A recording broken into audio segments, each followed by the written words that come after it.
Welcome to PMPA's Final Cut of the Week, where we share important information you may have missed while you were making essential parts. I'm Carly Kistler-Miller. And I'm Miles Free. This is what you need to know for the week ending October 14th, 2022. According to the latest data, manufacturers' goods were flat in August.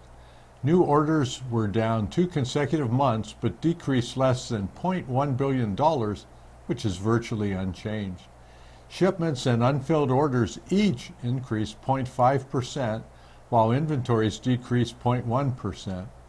New orders for manufactured durable goods in August, down 2 consecutive months, decreased 0.2%.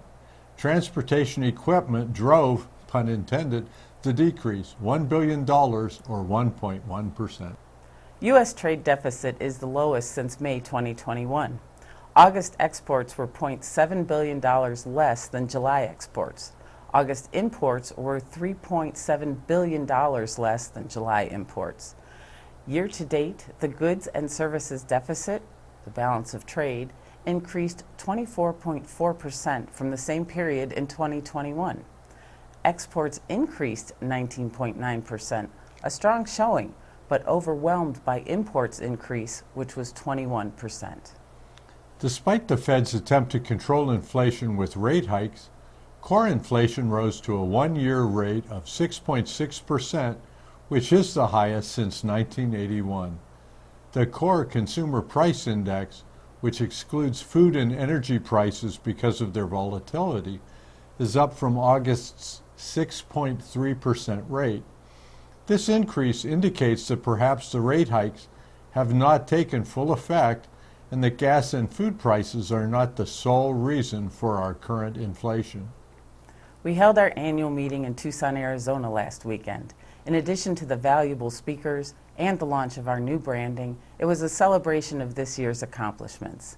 Outgoing board president Anissa Muthana handed the president's gavel to incoming board president John Habe. The awards banquet honored 2 technical members, Joe Gentile and Greg Knight, with the prestigious Distinguished Service Award. Ed Brooks, Tim Halliday, and Sam Prost, and Eric Soma were honored with the Gold Micrometer. Courtney Ortner was recognized with the Technical Member Chairman's Award, and there were many additional members who received meeting pins and participation awards. Stay tuned because we will be celebrating our 90th anniversary at next year's annual meeting. PMPA's Speaking of Precision podcast, which was released on Monday, discusses adding value and creating value, what the differences are, and how it pertains to our precision machining shops. Our Speaking of Suppliers podcast interviews Martin Little of Concast Metal Products. Martin shares how Concast helps the precision machining industry. Our podcast can be found on major podcast platforms as well as on PMPA.org. Now it's time for our weekly tip. Revenue is generated by machines that are running.